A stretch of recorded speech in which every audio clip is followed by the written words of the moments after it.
Um jovem na terra intocada. O jovem continuou vivendo e aprendendo, refletindo e meditando. O tempo passa e ele absorveu bastante conhecimento, pois passou tempo observando o mundo, o povo, como tudo funciona, e agora ele possui uma imensa visão e perspectiva do mundo. Uma grande doença atingiu o vilarejo da harmonia. Foi uma sequela da duradoura ventania. A causa dessa doença repentina foi que os insetos infectaram a água e isso se espalhou para tudo, incluindo madeiras que fazem parte da estrutura das casas, a lã das ovelhas, os animais, os alimentos e muitas outras coisas. O povo adoeceu rapidamente e o jovem começou a agir. Ele se juntou com os médicos e ajudou a transportar medicamentos e ervas, ajudou a queimar cortinas, calças, túnicas, sapatos, vestidos, lençóis, sofás, poltronas e tudo que era feito de lã para eliminar a grande praga. Pessoas morreram se alimentando, tentando ajudar doentes e até mesmo na construção de barracas que iriam servir de hospitais temporários. Eles chamaram a grande doença de praga púrpura, por causa da cor que aparecia em madeira, lã e na pele de alguns animais. Um vilarejo que sempre esteve no ambiente e em condições perfeitas, agora está passando por imenso caos. O vilarejo nunca passou por algo parecido. A dificuldade era tamanha que os moradores tiveram de se separar em equipes para revezar o trabalho de dia e de noite, com o objetivo de conseguir salvar o maior número de pessoas possíveis. Muitas morreram não por estarem infectadas, mas sim por ficarem sem se alimentar e definharem até a morte. O bondoso sofreu tal angústia e sofrimento que, quando se deitava para dormir, caía em profundo choro que era uma mistura de questionamento com imensa confusão emocional. O tempo passava. Fileiras de corpos eram transportadas e organizadas todos os dias, e em pouquíssimo tempo a população foi reduzida drasticamente. Esse foi um período de imenso aprendizado para ele, pois, lidando com a morte, com o choro e com o sofrimento a pouquíssimos metros de distância, desenvolveu enorme força mental e vontade de viver, de superar o insuperável e de conseguir ajudar aos outros. O avanço, a superação, a vontade de viver e o desejo de renascer, isso foi tudo o que sobrou para as pessoas vivas desse vilarejo, e elas conseguiram. A grande doença foi erradicada. Muitas vidas foram presenteadas com a morte e muito esforço físico foi exigido dos que ficaram vivos. Será um longo período até a chegada do triunfo e da glória. Entretanto, essa vitória contra a praga púrpura preencheu o coração dos que ficaram vivos com um sentimento incrível. A energia que eles ficaram era inexplicável. A emoção de alegria era imensa. O ânimo era inabalável.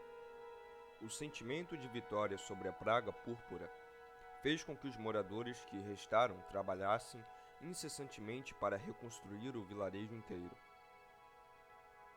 Armazéns, aquedutos, bibliotecas, cabanas, casas de pesquisa, celeiros, estábulos, ferrarias, hortas, hospitais, livrarias, mercados, moinhos de água, moinhos de vento, moinhos de trigo, azeite e sal, mosteiros, museus, plantações, pontes, postes, praças, ruas, tabernas, templos, torres de ensino, torres de vigia e de pesquisa.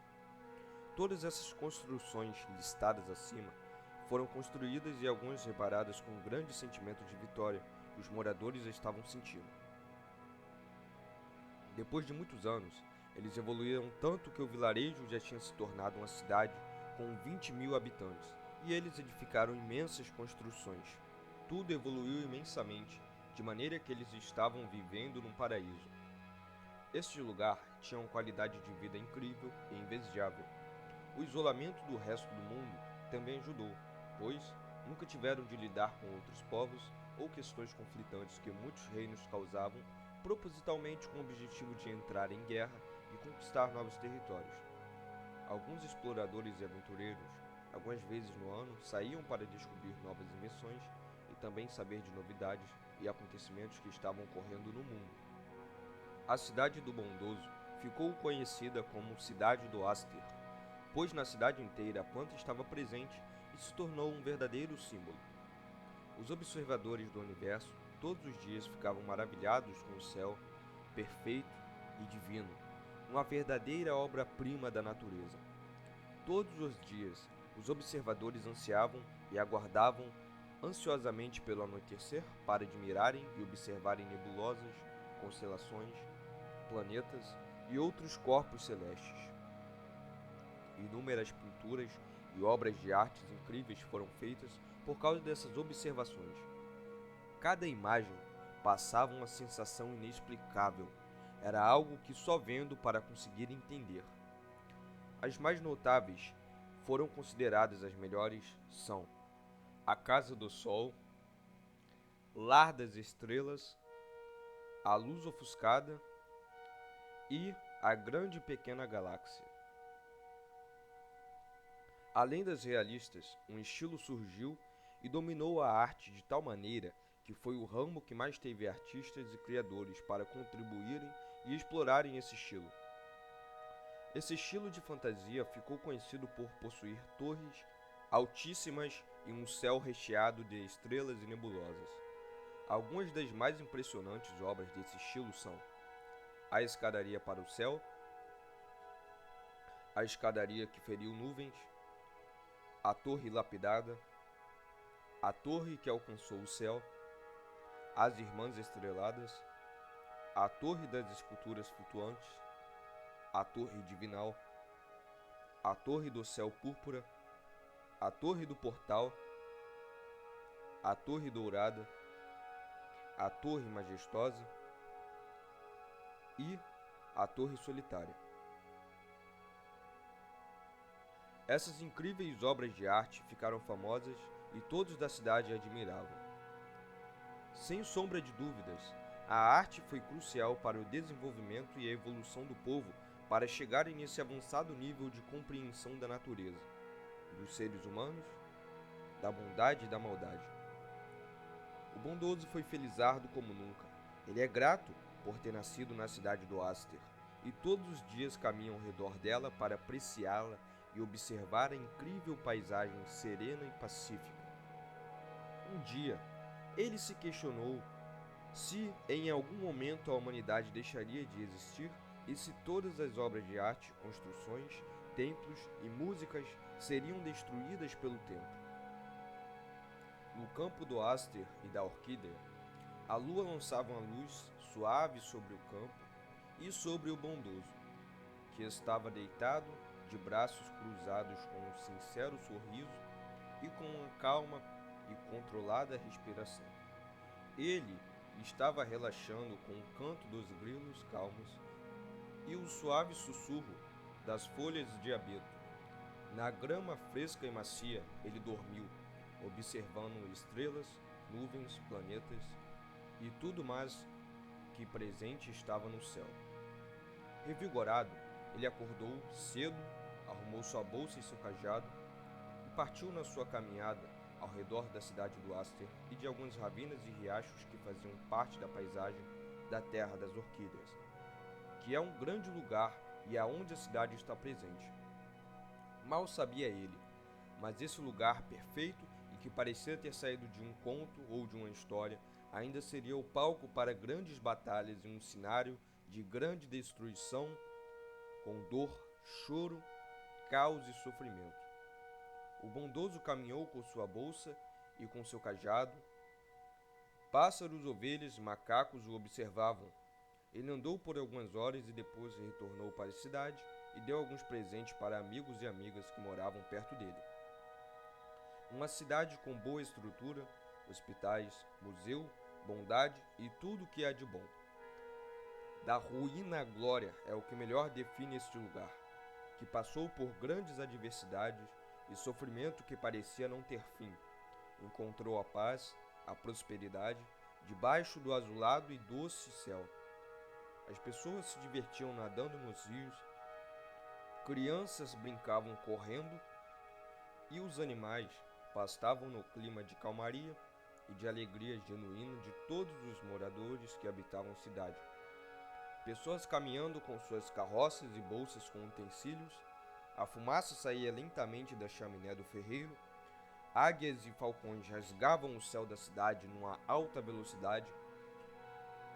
São um verdadeiro símbolo da liberdade e da altitude que nós podemos alcançar. Depois de ver essa cena incrível que era inimaginável anos atrás, o bondoso se alegra e fica com uma energia imensa de viver e acompanhar toda a evolução que virá. Ele fica horas observando a cidade no topo do templo. Esta sensação poderosa e vigorosa que hoje preenche o coração dele não surgiu do nada. Muito empenho e trabalho duro foram necessários para conseguir chegar até aqui. E tudo foi um aprendizado, com o objetivo que a natureza impõe de conseguir sobreviver e resistir às adversidades. Os objetivos são como missões a serem cumpridas e superadas por outras mais difíceis. Conseguir sobreviver e superar os obstáculos, por piores que sejam, é algo que será fundamental na jornada dele do início ao fim. O espírito de liberdade e sobrevivência do ser humano é algo tão grande e forte que até mesmo à beira do extermínio e da total destruição, ele ainda pensará em alguma estratégia ou maneira de escapar do caos. Na vida dele, compreender esse assunto se tornou um objetivo quase que diário. Dia após dia, ele se perguntava se alguém no passado aceitou a derrota, o controle e a dominação sem nenhuma forma de resistir e revidar. O que é um fato e que já existe há milênios, séculos e décadas, é da existência do mal, a vontade e o desejo de dominar o mundo, causando destruição e sofrimento. Na primeira vez que escutou a história do Filho da Paz, o jovem tinha se enfurecido e questionou qual o motivo de alguns seres humanos conseguirem ser tão cruéis, a ponto de ficarem cegos e alucinados pelo poder, controle, dominação, humilhação e tudo mais o que há de ruim no mundo. Ele prometeu que iria proteger a sua cidade e a sua terra, ainda que o mais abominável e maldito homem deseje a aniquilação e a exterminação total desse lugar.